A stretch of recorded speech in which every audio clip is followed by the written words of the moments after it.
এই জন্যই আমি আগে বলেছি আপনার সাথে তর্ক করতে পারবো না। আপনার সমকক্ষ হওয়াও আমার কাজ নয়। আপনি কতটা পড়েছেন আমি জানি না। আমি পড়িনি, আমি একজন অশিক্ষিত সাধারণ মানুষ। লাভ ম্যারেজ ছিল? হ্যাঁ, কিন্তু ওটা পড়া তো পাপ নয়, তাই না? दिल लगाया गधी से तो परी क्या चीज है। আমার নাম স্বপ্না, আমি হিন্দু পরিবার থেকে। আমার স্বামী মুসলমান হামিদ কোরেশি। আমি এই প্রশ্নটা করছি যে পূর্বপুরুষদের সময় থেকেই হিন্দু মুসলমান জাত ভেদাভেদ চলছে। তো আপনি বলেন যে হিন্দু মুসলিম আলাদা আলাদা নয়, এরা সব এক। আমি মানি, কিন্তু ব্যাপারটা হলো যখন কোনো হিন্দু বাচ্চা হয় তখন তাকে হিন্দু রীতিতে বরণ করা হয়, মুসলিম বাচ্চা হয় মুসলিম রীতিতে বরণ করা হয়, যেমন তার কানে আজান দেওয়া হয়। আর যখন হিন্দু বাচ্চা হয় তার নাম কৃষ্ণ বা রাম নাম রাখা হয়। যাকে যেরকম শিক্ষা দেওয়া হয় সে সেরকমই শিক্ষা পায়। যেমন আমাদের শেখানো হয়েছে ছোটবেলা থেকে ভগবানকে মানতে, আমরা ভগবানকে মানি। আমরা মুসলমান ধর্মকেও মানি, এমন নয় যে মানি না। আমাকে যেরকম শিক্ষা দেওয়া হয়েছে সেই শিক্ষাকেই আমি মানি। কিন্তু আপনি বলেন যে মুসলিম সঠিক আর হিন্দু ভুল, এমনটা কিভাবে বলতে পারেন? পূর্বপুরুষরা এত বড় মানুষ ছিলেন, তারা অনেক কিছু জানতেন। আমি আপনার সাথে তর্ক করতে পারবো না, কারণ আপনি অনেক কিছু জানেন আর আমি কিছুই জানি না। আমাদের বাবা দাদারা এসব দেখে এসেছেন এবং আমরাও দেখেছি যে আমরা গুরুজন, তাদের আমি সম্মান করি। আসসালামু আলাইকুম। ডক্টর জাকির নায়েক স্যারের কাছে একজন হিন্দু মহিলা প্রশ্ন করল যে যে যার ধর্ম সে তার কাছে ভালো, তো আপনি কি করে বলতে পারেন যে ইসলাম ধর্মই সঠিক ধর্ম? তো আমাদের ডক্টর জাকির নায়েক স্যার খুব ভালোভাবে বুঝিয়ে দিয়েছে। আপনারা দেখুন, আপনাদের ভাল লাগবে এবং উত্তরটা খুব ভালোভাবে পাবেন। তিনি আমার সাথে তর্ক করতে চান না, আমিও আপনার সাথে তর্ক করতে চাই না। করতে পারবো না কারণ আমার অত শিক্ষা নেই, অতটা বলতে পারবো না, তাই না? বোনের প্রশ্ন হলো যে আমি বলি হিন্দু মুসলিম এক, কিন্তু যে হিন্দু পরিবারে জন্মায় তাকে হিন্দু শিক্ষা দেওয়া হয়, যে মুসলিম পরিবারে জন্মায় তাকে মুসলিম শিক্ষা দেওয়া হয়। তাহলে এটা কিভাবে বলা যায় যে মুসলিম সঠিক আর হিন্দু ভুল? এটা কি বোন আপনি বলছেন আপনার শিক্ষা কম? আমি আপনাকে জিজ্ঞেস করতে চাই 2 যোগ 2 কত হয়? 2 আর 2 কত হয়? 2 আর 2 কত হয়? 2 আর 2 কত হয়? 4 হয়। মাশাআল্লাহ। তাহলে বলবেন না যে আপনার শিক্ষা নেই। যদি গ্রাম থেকে কোনো মেয়ে এসে বলে আর বলে যে আমার বাবা আমাকে শিখিয়েছেন 2 যোগ 2 5 হয়, তাহলে আপনি কি বলবেন তাকে? 4 হবে, 5 কিভাবে হবে? 4 হবে 5 কিভাবে হবে? তোমার বাবা অঙ্ক জানতেন না। সে যদি বলেন না আমার বাবাই শিখিয়েছেন, আপনি কি তাকে বলবেন আচ্ছা ঠিক আছে 2 যোগ 2 4ও হয় আবার 5ও হয়? এটা বলা ভুল। দুটোর মধ্যে অনুসন্ধান করতে হবে কোনটা সঠিক, সেটার উপরে আমল করি। না না, আমি কি চাই হিন্দুও সঠিক মুসলিমও সঠিক, 2 যোগ 2 4ও সঠিক, 2 যোগ 2 5ও সঠিক। আপনি তো মাশাআল্লাহ অনেক জ্ঞানী, আপনি জানেন 2 যোগ 2 4 হয়। কত লোকেরা জানে না 2 যোগ 2 4, তারা বলে 5 হবে। যেহেতু খোদা আপনাকে জ্ঞান দিয়েছেন, বুদ্ধি দিয়েছেন, আপনার দায়িত্ব হলো তাকে বলবেন বোন 2 যোগ 2 5 নয়, 2 যোগ 2 4 হয়। তখন সে হয়তো বলবে আচ্ছা আচ্ছা দুটোই ঠিক। আপনি বলবেন না দুটো ঠিক নয়, 2 যোগ 2 4ই হয়, 5 ভুল। একইভাবে যদি কারো বাবা মা তাকে ভুল শিখিয়ে থাকেন যে মূর্তি পূজা করতে হবে, অথচ হিন্দু ধর্মগ্রন্থে বলা হয়েছে মূর্তি পূজা ভুল, তাহলে যার কাছে জ্ঞান আছে, আমি একজন ছাত্র, ইসলামও অনেক ধর্মের, তো যেহেতু আমার জ্ঞান আছে আমি অবশ্যই সেসব লোকদের বলবো যারা ভুল বলছে সঠিক জিনিসটা অনুসরণ করুন। আমি আপনার সাথে বিতর্ক করব না। কিন্তু যারা জ্ঞানী লোক হিন্দু ধর্মের, খ্রিস্টান ধর্মের, ঈসাই ধর্মের, এটাকে বলে ডায়ালগ। আমি স্টুডেন্ট আর তারা পিএইচডি ডক্টর। আমি মেডিকেলের ডক্টর, ধর্মের ডক্টর নই। তাদের সাথে সংলাপ করি, আলোচনা করি, বিতর্ক করি। আমি যদি ভুল হই আমাকে ভুল প্রমাণ করুন, আমি নিজেকে বদলাতে রাজি আছি। আপনি আমাকে প্রমাণ করুন যে আমি যা বলছি তা ভুল, আমার ধর্ম ভুল, আমি আপনার ধর্ম গ্রহণ করতে প্রস্তুত আছি। Open challenge. আমি কেন বলছি? কারণ আমি ইসলাম ও কয়েক ধর্মের এক সাধারণ ছাত্র। 19 বছর পর্যন্ত আমার পরিবার মুসলিম ছিল, তাই আমিও ছিলাম। 19 বছর পর যখন গবেষণা শুরু করলাম তো জানতে পারলাম যে আমি সঠিক ধর্মে আছি। তারপর অন্য ধর্ম সম্পর্কে জানতে শুরু করলাম যে সব ধর্মেই ভালো কথা আছে। প্রত্যেক ধর্মের কিতাবে পরিবর্তন আসার পরেও, দুর্নীতি আসার পরেও এই সঠিক কথা লেখা আছে যে ঈশ্বর এক, তিনি ছাড়ার কারো ইবাদত করা উচিত নয়। এর মানে কি আমাদের গুরুজনেরা যে শিক্ষা দিয়েছেন তা ভুল? কিছু জিনিস সঠিক, আবার অনেক কিছু ভুল। আমি আপনার বড় থেকে বড় গুরুর সাথেও বিতর্ক করেছি। একজন আপনাদের হিন্দুস্তানের মান্যগণ্য শ্রী শ্রী রবিশঙ্করের নাম শুনেছেন? হুম। শ্রী শ্রী রবিশঙ্কর শুনেছেন? ওনারা যেমন বই পড়েই জানেন, আপনিও বই পড়ে জানেন, আসলটাকে দেখেছে? একদম ঠিক। তিনি বলেন 4 বছর থেকে আমি ভাগবত গীতা মুখস্থ জানি, কিন্তু বিতর্কে ভাগবত গীতায় একটা তথ্য সূত্র দেননি। এমনটা নয় ঈশ্বর এভাবে আসেন না। আপনি কত পুণ্য করেছেন বলছেন, এই জন্মের কথা বলতে পারেন? কত জন্মের কথা কিভাবে বলতে পারেন? একদম ঠিক। তো আমি বলি যে আপনার কিতাব বলছে যজুর্বেদ অধ্যায় 32 শ্লোক 3 আর শ্বেতাশ্বেতোপনিষদ অধ্যায় 4 শ্লোক 19 আছে न तस्य प्रतिमा अस्ति। প্রতিমা মানে হলো প্রতিচ্ছবি। সেই খোদা, সেই ঈশ্বর, সেই আল্লাহর কোনো প্রতিমা নেই, কোনো প্রতিচ্ছবি নেই, কোনো ফটোগ্রাফ নেই, কোনো পেন্টিং নেই, কোনো মূর্তি নেই, কোনো ছবি নেই। তাহলে আপনি মূর্তি পূজা কেন করেন? মূর্তি পূজা না করলে ঈশ্বরকে কিভাবে ডাকি, যেমন শিক্ষা দেওয়া হয়েছে, বইয়ে লেখা আছে। যদি শিক্ষা ভুল দেওয়া হয়, মূর্তি পূজা এর মানে এই নয় যে মূর্তি পূজাই করতে হবে, মূর্তিকে দেখতে হবে। গীতা বা মহাভারতে মূর্তির কথা নেই, সেটা পড়ুন, সেখানেও তো শিক্ষা আছে। বোন, আপনি মূর্তি পূজা করেন কিনা? আমি করি, এমন নয় যে করি না, হয়তো আমি ভুল করি।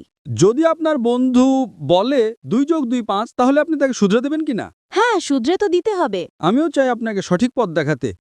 আমি বলছি, যদি মূর্তি পূজা কোরআনে ভুল লেখা থাকে সেটাকে পাশে রাখুন। আপনি কোরআন মানেন না, আপনার ধর্মগ্রন্থই লেখা আছে মূর্তি পূজা ভুল, আমি তার প্রমাণ দিচ্ছি। তাহলে আপনি কেন করছেন? আপনাদের যেমন শিক্ষা দেওয়া হয়েছে যে এই ধর্মে এইভাবে ডাকতে বোন। হয়, ঈশ্বরকেই তো ডাকা হয়। বোন, একটা একটা করে আলোচনা করি, তারপর অন্য বিষয়ে যাব। আমার প্রথম প্রশ্ন হলো, মূর্তি পূজা যখন ভুল তখন কেন করেন? আপনি কেন মূর্তি পূজা করেন? এখন সেই পূর্বপুরুষরা ওইভাবেই করে এসেছেন, এটা তো আজকের কথা নয় যে আমি মানা করে দিলাম আর বললাম চলো আর করছি না। কিন্তু এই পূর্বপুরুষরা যখন যুগ যুগ ধরে করে আসছেন, তখন তারা তো এটা বলতে পারেন না যে আমরা করব না, আমরা করব না, তাই না? যদি যুগ যুগ ধরে গ্রামে শেখানো হয় যে 2 যোগ 2 5, তাহলে কি আপনি সেটা মানবেন? আমার পূর্বপুরুষরা বলতেন পৃথিবী সমতল, আমি কি তা মানব? আমি জিজ্ঞেস করছি, আজ পৃথিবী কেমন? পৃথিবী কি সমতল নাকি পৃথিবী গোল? গলে। মাশাআল্লাহ, আপনি তো জ্ঞানী, আপনি তো জানেন। তাহলে যদি আমার বাবা দাদারা বলতেন পৃথিবী সমতল, তাহলে আমি কি করব? তাদের কথা মানব নাকি ছেড়ে দেব? তো সেই সময় কি এই যুগ চলতো না? একদম ঠিক। আজকের যুগ এটা। এখনকার যে যুগ তার চেয়ে আগের যুগ সেই সময় ভালো ছিল, পবিত্র ছিল। আগে এমন প্রচার হতো না যেখানে কোটি কোটি মানুষ একসাথে দেখতে পারত।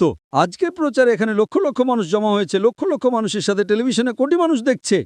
তাই আপনার কোনো অজুহাত থাকবে না। কোটি কোটি মানুষের সামনে আপনাকে বলা হয়েছে যে মূর্তি পূজা ভুল, এরপরেও যদি আপনি করেন তাহলে আপনার কোনো অজুহাত বাকি থাকবে না।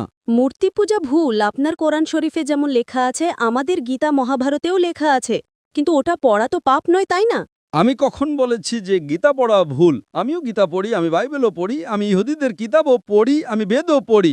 আপনি কতটা পড়েছেন আমি জানি না, আমি পড়িনি, আমি একজন অশিক্ষিত সাধারণ মানুষ। কিন্তু আমি পড়েছি।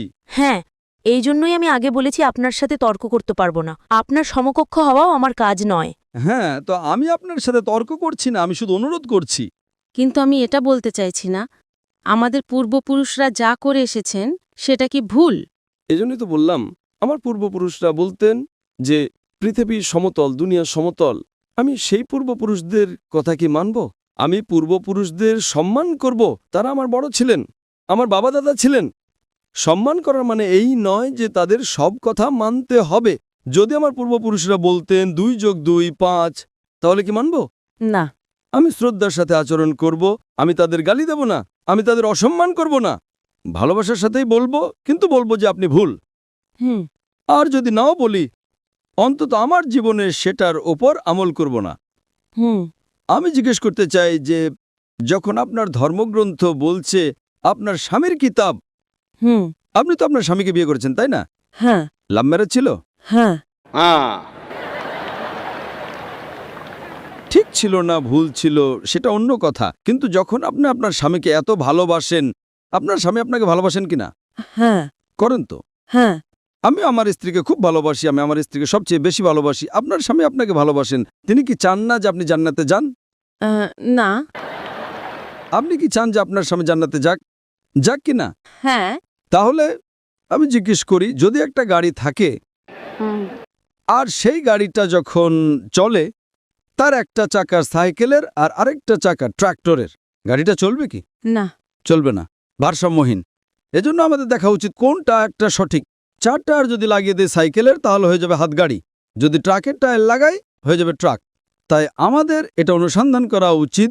আমি এটা বলছি না যে চোখ বন্ধ করে আপনি আপনার স্বামীর কথা মেনে নিন। শিক্ষিত হওয়া জরুরি নয়, কিন্তু বুদ্ধিমান প্রজ্ঞাবান হওয়া জরুরি।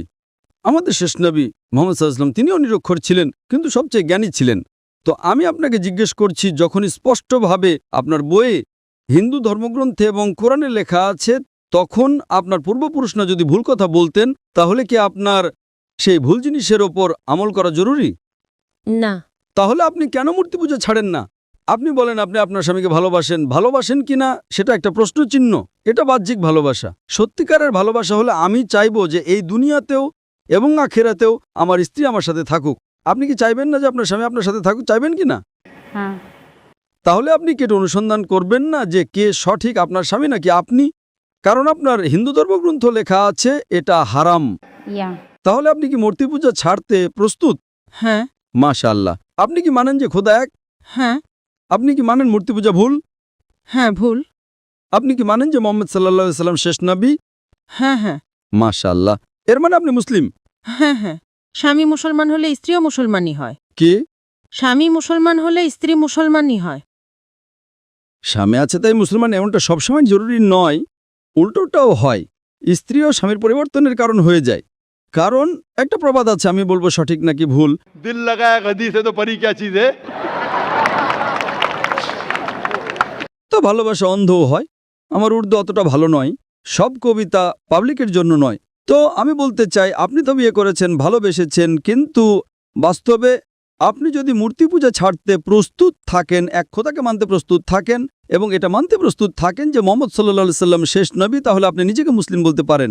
হ্যাঁ, আমি তো মুসলমানই। মাশাআল্লাহ। তাহলে আপনি মানেন যে খোদা এক? হ্যাঁ। আপনি মানেন মূর্তি পূজা ভুল? হ্যাঁ, ভুল। আপনি মানেন যে মোহাম্মদ সাল্লাল্লাহু আলাইহি সাল্লাম শেষ নবী? হ্যাঁ। মাশাআল্লাহ। আপনাকে কেউ জোর করছে ইসলাম গ্রহণ করার জন্য? না, না, আমাকে কখনো কেউ জোর করেনি। কত বছর আগে আপনার বিয়ে হয়েছে? এখন 8-9 বছর হয়ে গেছে। 9 বছর হয়ে গেছে। আপনার স্বামী জোর করেননি। ঠিক করেছেন না ভুল করেছেন সেটা পরে আলোচনা করা যাবে, কিন্তু আজকে আপনি নিজের মন থেকে ইসলাম গ্রহণ করতে চান। হ্যাঁ। আপনার উপর কোনো চাপ নেই? না। আপনি মন থেকে করতে চান? হ্যাঁ। ইনশাআল্লাহ। আমি আরবিতে বলবো আর আপনি তা পুনরাবৃত্তি করবেন। अशहदु আশহাদু अल्लाह ইয়াল্লাহ इलाहा ইলাহা इल्लल्लाह ইল্লাল্লাহ व अशहदु ওয়া আশহাদু अन्ना আন্না मुहम्मदन মুহাম্মাদান अब्दुहु আবদুহু व रसूलुहु। ওয়া রাসূলুহু। মাশাআল্লাহ। মাশাআল্লাহ। আপনি মুসলমান হয়ে গেছেন, আপনি 9 বছর পর মুসলমান হয়ে গেছেন। আমি অনুরোধ করব যে আপনি ইসলামের জ্ঞান অর্জন করেন, কোরআন অনুবাদের সাথে পড়েন আর সেটার উপর আমল করেন। আপনার এই শাহাদাত আমার গতকালের বয়ানকে সম্পূর্ণ করেছে। আমি বলেছিলাম জ্ঞান 2 পৃথিবীর জন্য। সেই জ্ঞান আপনি পিএইচডি করেন, টিচার হন, প্রফেসর হন, কিন্তু আপনার রবের দিকে নিয়ে আসবে না, আপনার সৃষ্টিকর্তার দিকে নিয়ে আসবে না। সেই জ্ঞান দিয়ে কি লাভ? আপনি সেই প্রফেসরের থেকেও উত্তম যার জ্ঞান তার রবের দিকে নিয়ে আসছে না। আমি আপনাকে ধন্যবাদ জানাই আর আল্লাহর কাছে দোয়া করি আপনাকে এই দুনিয়ার আখিরাতে ইনশাআল্লাহ জান্নাত দিক।